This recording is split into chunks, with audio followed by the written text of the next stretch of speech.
Welcome to episode 44 of Lost in Immersion, your weekly 45-minute stream about innovation. As VR and AR veterans, we will discuss the latest news of the immersive industry.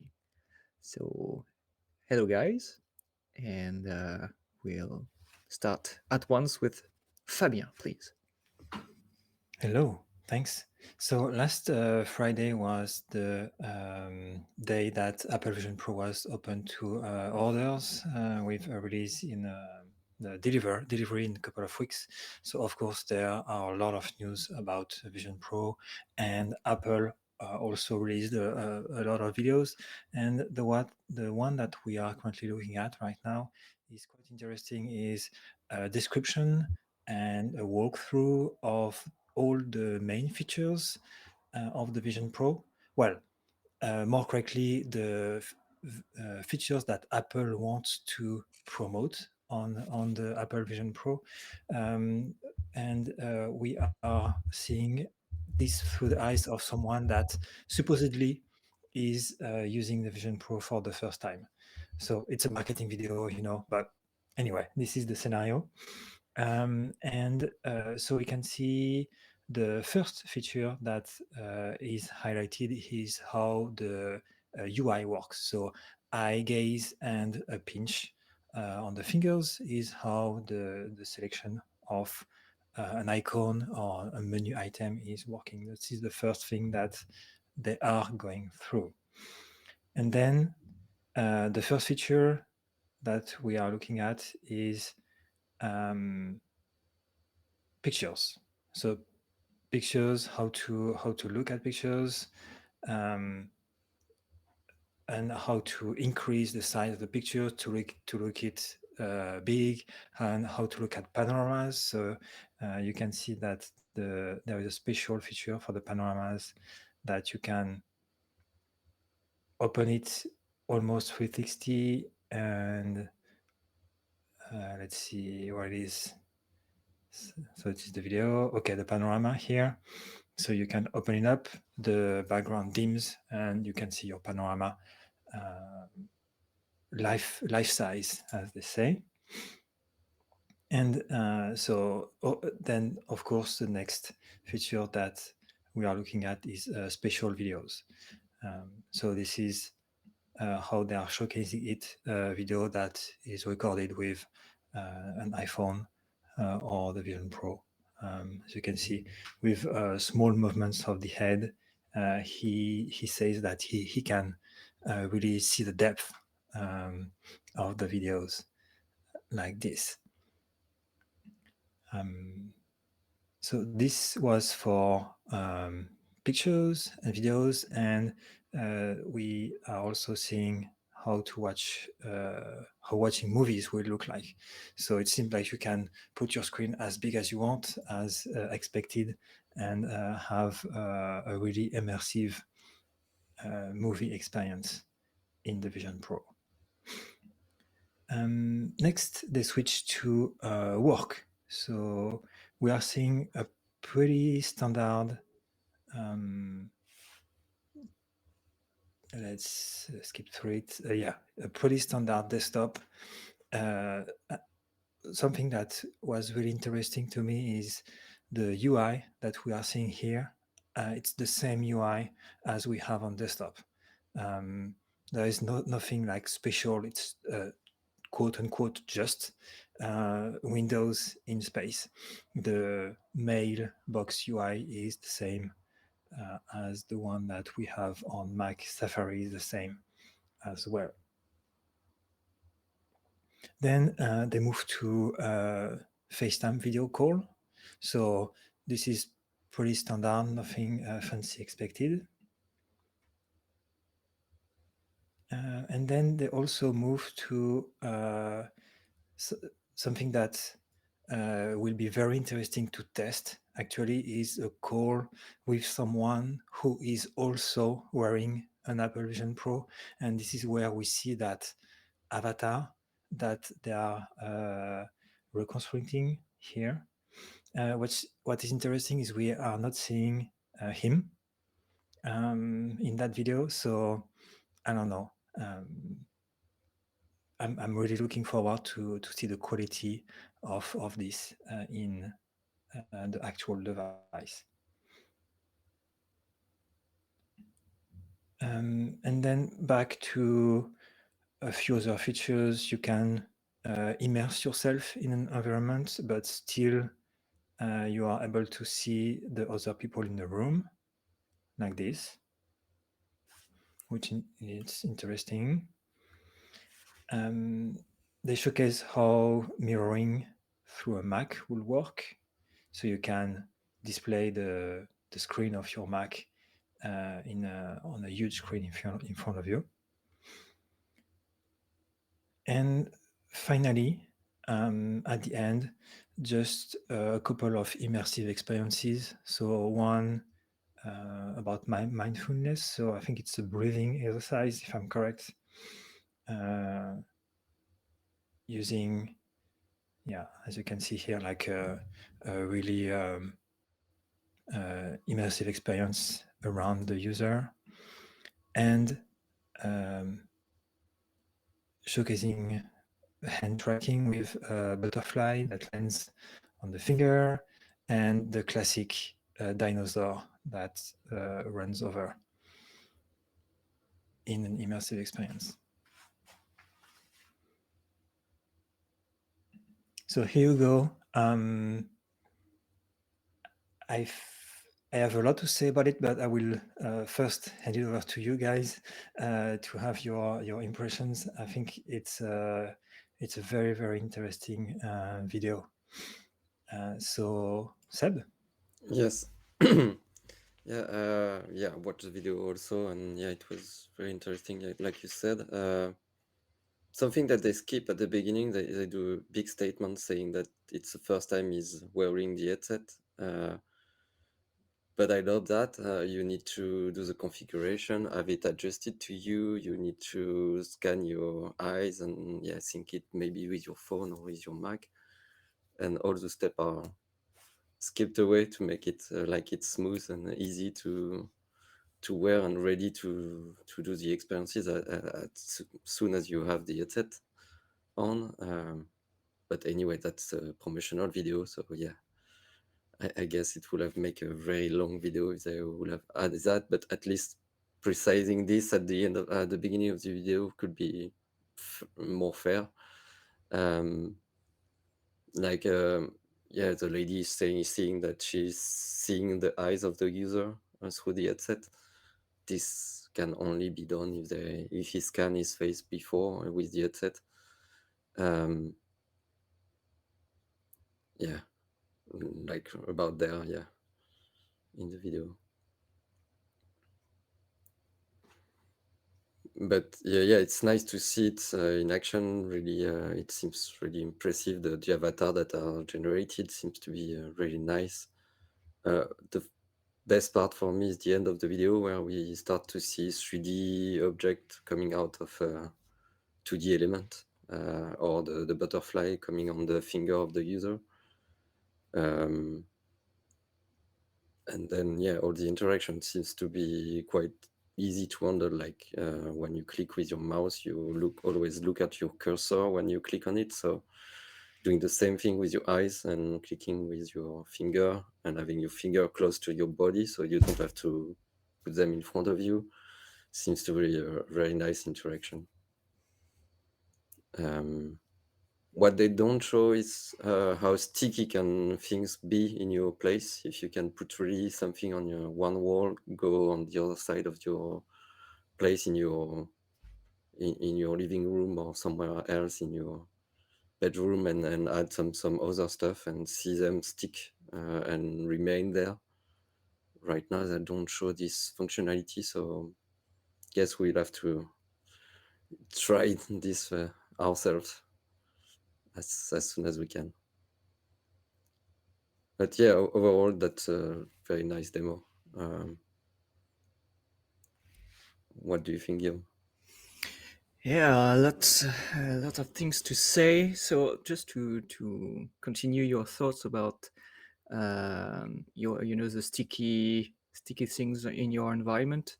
I don't know if you saw that, but 90% of the time the user is seated, and most of the time the headset is plugged in as well, so you can directly see that you're not supposed to move that much with the headset. But as Apple wants you to, because I interpret, I understand this video as the guideline how to use the headset, the best way of using it. So you should be seated with your headset plugged in. About the first use case, we know now that the demonstration in an Apple Store or the Apple Vision Pro would take between 20 and 30 minutes. So you can here see that it's not easy as they are trying to tell us that to put it on and just uh, discover how it works. You have to be uh, help and guide for your first use. So yeah, and the other thing I would like to share with you guys is that there is no new application, no new like the famous famous killer app that would put everyone out of their chair and see, wow, I really need this device. Is It's some classic stuff right now. Basically, it's doing what, despite the video conference, the pictures, watching movies, even working on a virtual environment. This is what we call the assisted glasses or smart glasses are doing right now. So not much differentiation about what Apple can do. Um, what's interesting, well, they are doing the same as Meta and others, but there is absolutely no distortion or rounded effect on what they are showcasing at the user view. So very interesting to see that for them it should be a very clear, very rectangular view. So I hope this won't be misleading the future customer about this. But yeah, um, yeah, this is mostly what I wanted to see. But to say, but yeah, um, the main things that is bothering me is that we didn't see anything new and something that is uh, yeah, overwhelming, or I don't know, something that could say, oh, I should have pre-ordered the Apple Vision Pro because now it's sold out, so you don't have the choice. But yeah, right now I don't regret not having pre-ordered this headset. I just want to wait more to see what the final uh, render or display is in this headset. Fabien. Yeah. Um, so what you said is like we are not seeing anything new, and what I what I think is that's actually the point. Um, what I think the strategy from Apple is they want to they are not targeting the hardcore VR users. Mm. They are targeting everybody. So they want to showcase the everyday use that everybody is already doing with the Apple products and just transpose them during just the first small step, transposing them into a special context. So videos, pictures, panoramas, movies, email, calling, and just at the end, just a few immersive experiences. So I think this is their strategy to onboard as much people as possible. Just because I showed this video to normal people, non-specialist people, And they are not seeing the point of this headset because yeah, of course I can see pictures, I can see movies, I can, but what the point in paying for $4,000 for that? So it's really, as you're saying, they are really targeting the hardcore Apple fan here. But yeah, with 70,000 units, of course, it's a very small um, fan base. But to the, I guess, to the mainstream population, it doesn't make sense. It's like another gadget, a very expensive gadget at this point. Yeah, yeah, of course, for now. I agree for now, but as the next devices will be released, they will be less expensive, and slowly the usage will, I think, become familiar. So I don't know. We can make predictions on that and see how it goes. But yeah, that would be my prediction. Yeah. On my side, I see it as the same move as the iPhone. There was kind of smartphone on the market already available, but with lower performances, lower functionality, um, less easy interaction with the smartphone that was existing before. And then when they released the iPhone, it changed completely the market. I think that, and the price was huge, and people were saying the same thing. I don't need this, and only the Apple fan were buying that. Um, and here, I think it's the same idea with their new interaction, that the only one doing that for interacting and keeping their environment the same. I think, like Fabien said, it's to retarget those early adopters, Apple fan that would make application for the device, and then for the next version of the headset, will showcase to others what they have done, and yeah, make other early adopters, and then yeah, the market will grow bigger, I think. So I think that their strategy is the same here. We'll see. Yeah, we'll see if it works at this price, because yeah, compared to the iPhone, there is a huge gap in terms of pricing for this device. Yeah, yeah. There are a lot of comparison made to the original Macintosh, which is, I think, almost 40 years ago, day to day, which was at this kind of similar price. Mm. So, yeah. Right. So Seb, it's your turn.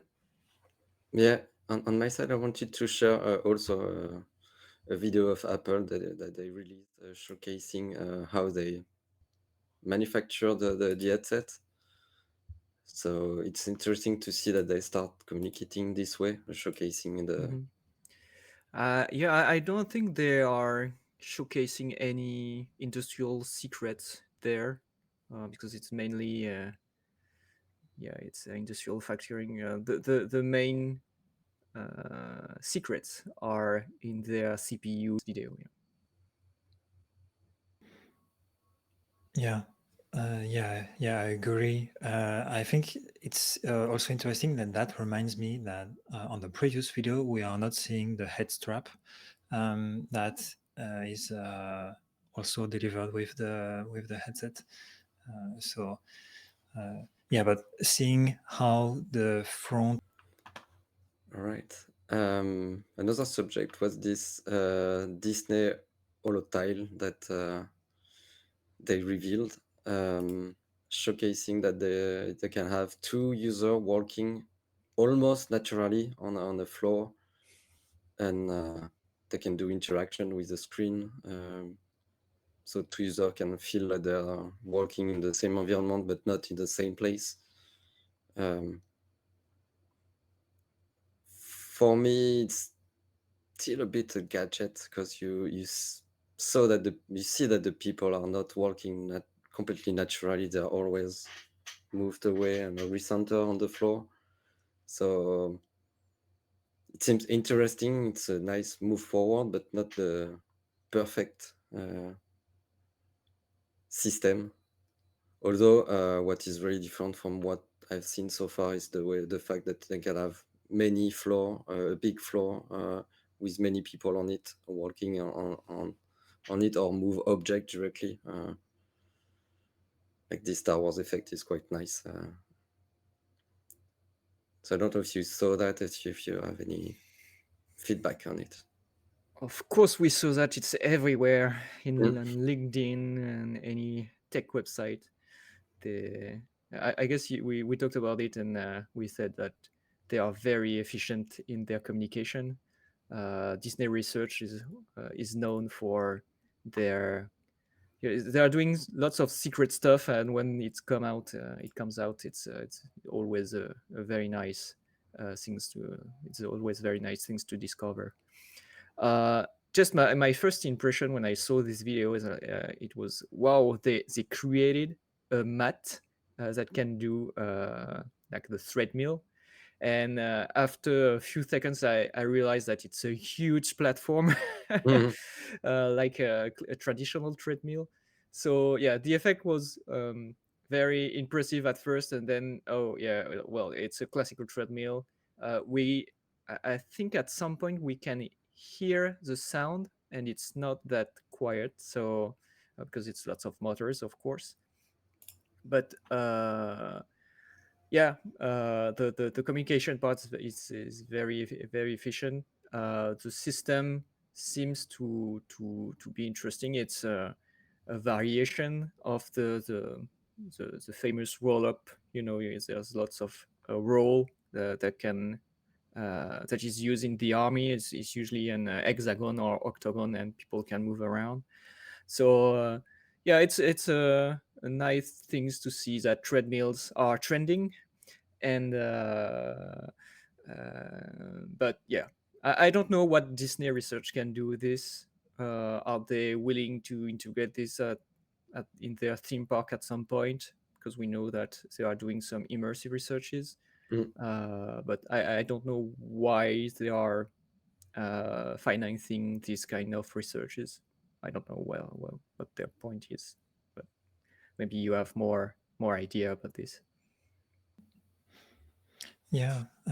So I had the same back to reality impression as you had. Is like, wow, they have 1 centimeter high thing that was like, how can they do that? But no, yeah, there is a huge, probably a huge part below that that is handling everything.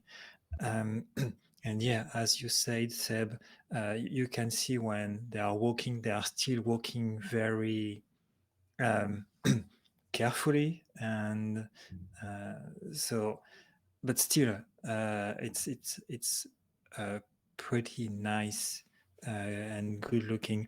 One thing, and I saw someone saying that on LinkedIn. I forgot who. So sorry about that, but the comment was that Disney Research, they usually don't sell their products. So it's from that person was saying that it's unlikely that it will hit the mass market, and as you said, Guillaume, maybe it will hit the Disney parks, the theme park in attractions, but it's unlikely that it will be for sale. So I don't know. We'll see. Yeah, I saw the same news, and it's interesting to see also that they use Azure Kinect to track the user and center it on the floor. They're using the Microsoft tracking to do that. That's interesting to see. And I think also that will be for their theme park. It's a research for their theme park. All of what they do are never released on the public market. It's only for doing attraction that people cannot see anywhere else than in their theme park. But yeah, we'd see. Talking about theme park, I saw that new video of the new Universal Studio Jurassic Park attraction where they synced a huge 3D screen. It's not 3D screen, it's 2D screen, but sync with the boat position, so it looks like 3D. And they sync that with a real water projection and stuff like that. So yeah, the attraction must be amazing to look at. And yeah, interesting way of showcasing some prehistoric animals.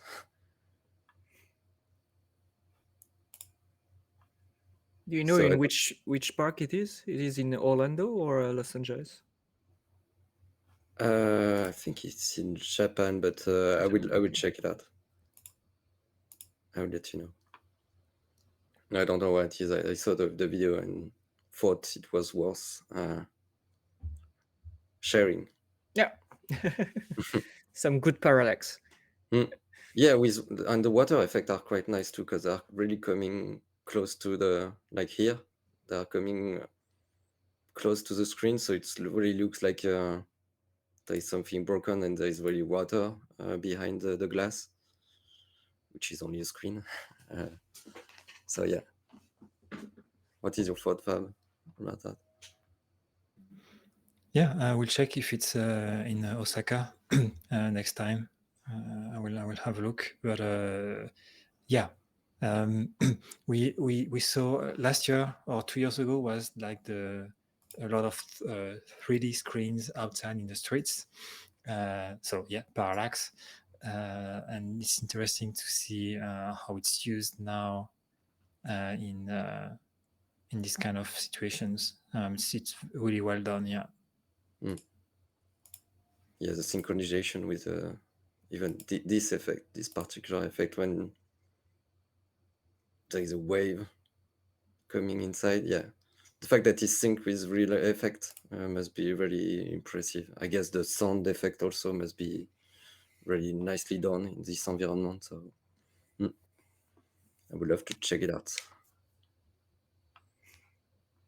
And my last subject is about this neural Olivier mapping that allows to re-texture and change the material of a Gaussian splatting model. So we were wondering a couple of months ago how could we use that to change the texture, change the color of an object, and now the technology is coming, and yeah, it starts to be usable. So here at the end of the video, they are showcasing how they can add some fish on the plate, or here change the the texture and add some different texture and even some normal map to the table to make some depth effect on it. So I think that's kind of nice to have this kind of tool now. What do you think about that, guys?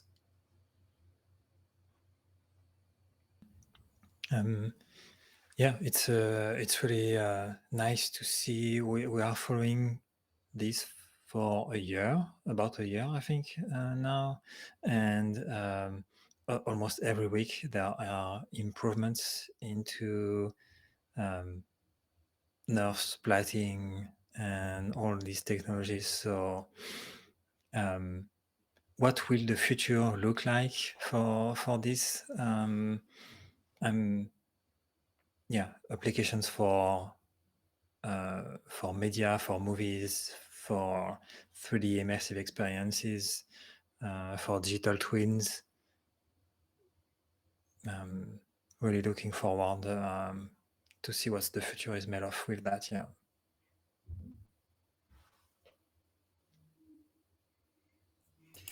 Yeah, so it means that at some point they are creating the mesh. If so, well, the improvement is massive between the time we tried this for the first time and what we are capable of now. Yeah, it's very interesting to see the use of this, and I guess 2024 will be another Goshen year with new improvement there.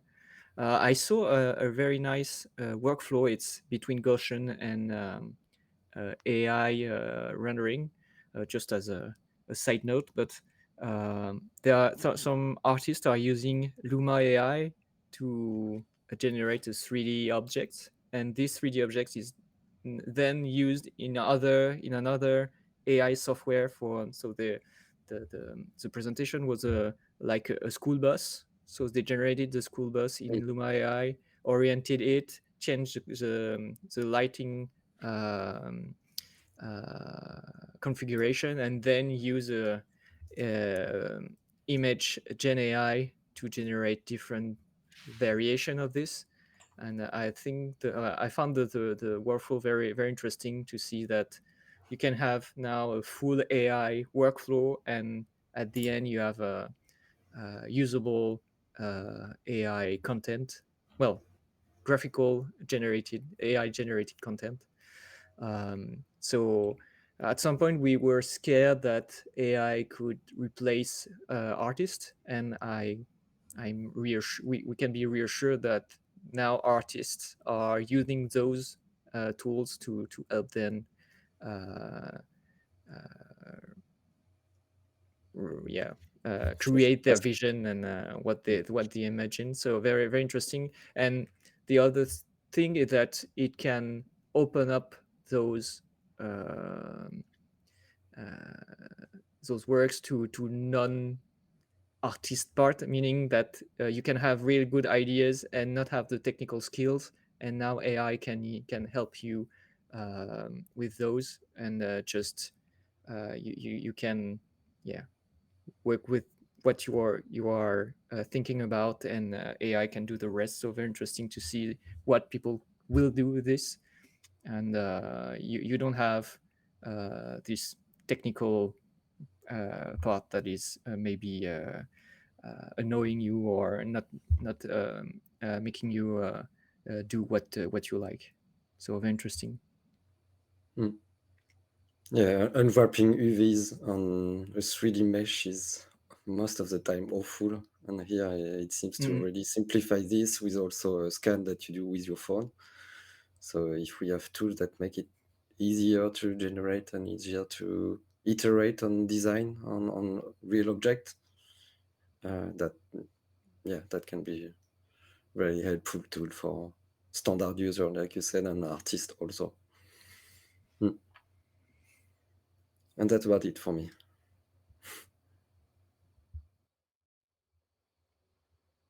Okay, so just a few more news to end this podcast. Um, so we talked about Apple Vision Pro. I don't know if you saw that they proposed a different version of the Apple Vision Pro because it was not expensive enough. So you can have the high end Apple Vision Pro with 1 terabyte of memory. I found it very interesting because, to my knowledge, it's the only one mobile headset that offers you a 1 terabyte um, storage. So my question is, why are they doing this? Maybe they are, as they showcased in the video, they are willing people to make so that people can store their picture or movie on the device, which is a bit weird because now we are more on the cloud side. I guess people who would like to have uh, their content shared between all their Apple ecosystem. So why would they store it on the Apple Vision Pro hardware? Very interesting too. Or maybe they found out that the application that you will be developing for the Apple Vision Pro are requiring a lot of space. I don't know. So very interesting to see that they provide a huge disk space for this. One small, I would say bad buzz, but it's not, because people were making fun of the Apple Vision Pro carry bag or case, because it was a price as $200. But when you are purchasing a $4,000 unit, I guess you can invest in a $200 case for you to protect it. So it's not there is no debate here, I guess. But yeah, for some it can be shocking because it's nearly the price of an Oculus Quest 2. So we can understand why people are laughing at it, but I don't really see the case. So about this Apple Vision Pro news, any thoughts on this? Or Yeah, about the space, I have a joke as well. Maybe it's because they want us to be able to install Xcode on it. So that's just a private joke for Xcode developers, because usually Xcode takes a lot of space. Anyway, so yeah, I totally agree with you. It's a quite interesting move. Maybe as you said, they are expecting a lot of apps to take a lot of content, to have a lot of content, sorry, and to take a lot of space. And also maybe the special videos are really huge. I don't know how big they are. So or maybe it's easy money for them. I don't know. Yeah, but it would be interesting to see how. So first, when we will test it, how quick the space will be taken up by the applications, and also looking at the purchase uh, metrics, like if the 1 TB is really selling. I don't know. Yeah. Yeah, my assumption was like you have the 3D videos, the 3D application where the 3D model needs to be high resolution to render correctly in the headset. Maybe the video also, if it's 8K videos that you look at inside the headset to have a nice rendering, maybe you need to download them and you are not able to stream them directly. We'll see, I guess. yeah, I forgot one news is also that they kind of lost their partnership with YouTube and Netflix, so there won't be any YouTube app on the Apple Vision Pro for you to watch your video. It will be inside the Safari app, and Netflix. Well, I don't know how you could see that, because I guess they announced some partnership at the launch, but yeah, apparently it didn't work. So we'll see how Netflix user will be able to watch their movie in the Apple Vision Pro. And last news is that we all know that Magic Leap was not in the best financial situation a few months ago. They had a lot of layoff. They were like renting their IP to other competitors, and they just had another $500 million founding just a few weeks back. So we'll see if they can keep up. Maybe provide. I don't think they will provide or launch a new headset right now. They are surely will continue to work on the IP and try to find some financial well, making money at some point, because they are now at 4.5 billion dollars in investment and still not any margin or benefits at this point. So uh, I know we are all some we are all at our entrepreneur past or present, and I'm still fascinated by the way that some company can have 4.5 billion without being without making any money, and they are still getting more. So it's always very shocking to see that you can have a company for about 10 years without any without making any money. So very surprising. Yes, the pricing of the Magic Leap 2 is kind of the same as the Apple Vision Pro. I haven't tested the Vision Pro yet, but it seems higher quality than their device. Mm-mm.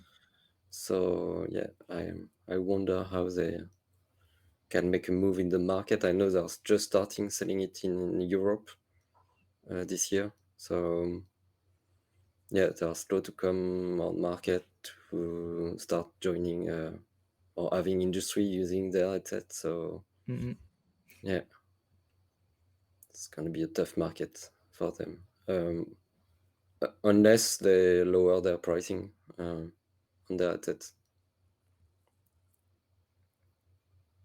We'll Yeah, see. they missed their window, I guess, 4 years ago, by making that choice to go on the entertainment and not on the professional Mm. side.